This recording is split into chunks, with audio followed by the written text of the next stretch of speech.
दोस्तों, क्या आप कभी ऐसे रहस्यमयी संकेतों पर विश्वास करते हैं जो आपको किसी अनहोनी की ओर इशारा करते हैं? क्या किसी अपराधी को सजा देने के लिए कानून से हटकर कोई और रास्ता अपनाना सही है? अगर आपको अपने विश्वास और न्याय के बीच चुनाव करना पड़े, तो आप क्या करेंगे? आज हम बात करेंगे नेटफ्लिक्स की नई थ्रिलर फिल्म रिवेलेशंस की, जो आपको एक ऐसी कहानी में ले जाएगी जहां विश्वास, अपराध और बदले की भावना आपस में टकराते हैं। तो इस वीडियो को अंत तक जरूर देखें और अगर आप हमारे चैनल रील फ्यूजन इंडिया पर नए हैं तो सब्सक्राइब करना ना भूलें। कहानी एक छोटे से कस्बे में बसे चर्च के पादरी संग मिनचान से शुरू होती है। मिनचान एक नेकदिल इंसान है जो अपने धर्म और विश्वास के प्रति समर्पित है, लेकिन उनकी जिंदगी तब बदल जाती है जब उनके चर्च में एक नया आदमी आता है, क्वॉन यांगरे। क्वॉन यांगरे यांगरे का अतीत काफी खौफनाक है। वह एक रजिस्टर्ड सेक्स ऑफेंडर है जिसे एक छोटे बच्चे के साथ भयानक अपराध करने के लिए जेल भेजा गया था। मिनचान को लगता है कि यांगरे के चर्च में आने के पीछे कोई न कोई रहस्य छिपा है, और फिर उन्हें एक ईश्वरीय संकेत मिलता है जो कहता है कि यह आदमी उनकी बस्ती के लिए खतरा बन सकता है। दूसरी तरफ हमारी कहानी की दूसरी मुख्य किरदार डिटेक्टिव ली योन हुई एक बेहद प्रतिभाशाली और निडर पुलिस ऑफिसर है, लेकिन उनके दिल में भी एक पुराना दर्द है। उनकी छोटी बहन योनजू योनजू का अपहरण हो चुका था और अपराधी कोई और नहीं बल्कि यांगरे ही था। हालांकि योनजू किसी तरह बच गई थी, लेकिन वह कभी इस सदमे से उबर नहीं पाई। उसने अंततः आत्महत्या कर ली।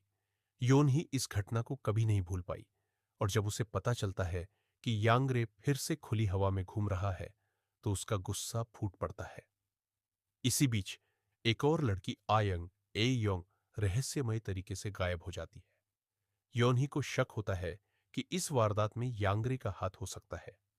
वह इस केस को सुलझाने में जुट जाती है, लेकिन पादरी मिनचान को विश्वास है कि उन्हें खुद ही इस मामले को संभालना होगा। मिनचान को बार बार कुछ अजीब संकेत मिलते हैं जिससे वह यांगरे को रोकने के लिए किसी भी हद तक जाने के लिए तैयार हो जाते हैं।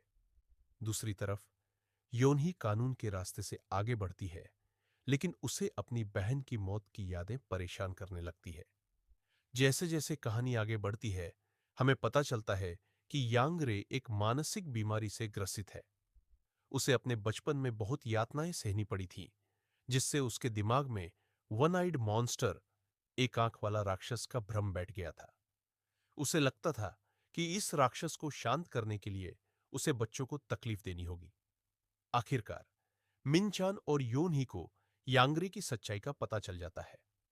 योनही अपने पुलिसिंग स्किल्स का इस्तेमाल करके यह समझ जाती है कि आयंग एक पुराने खाली हो चुके इमारत में कैद है, और फिर वह सही वक्त पर वहां पहुंचकर उसे बचा लेती है। इस कहानी का अंत एक बहुत बड़ा सवाल छोड़ जाता है। क्या न्याय पाने का सही तरीका केवल कानून है, या कभी-कभी लोगों को अपने तरीके से भी सही गलत का फैसला करना पड़ता है? फिल्म हमें दिखाती है कि कैसे विश्वास और न्याय कभी-कभी एक दूसरे के खिलाफ खड़े हो सकते हैं। मिनचान ने अपने धर्म और ईश्वरीय संकेतों पर भरोसा किया, जबकि योन ही ने तथ्यों और कानून पर। लेकिन आखिरकार वास्तविक न्याय वही है जो किसी निर्दोष की जान बचा सके। तो दोस्तों, यह थी नेटफ्लिक्स की रहस्यमयी और रोमांचक फिल्म रेवलेशंस की पूरी कहानी। अगर आपको यह वीडियो पसंद आई हो तो इसे लाइक करें और अपने दोस्तों के साथ शेयर करें। और हाँ, ऐसे ही और दिलचस्प और रहस्यमयी कहानियों के लिए रील फ्यूजन इंडिया को सब्सक्राइब करना ना भूलें। मिलते हैं अगले वीडियो में। तब तक के लिए धन्यवाद।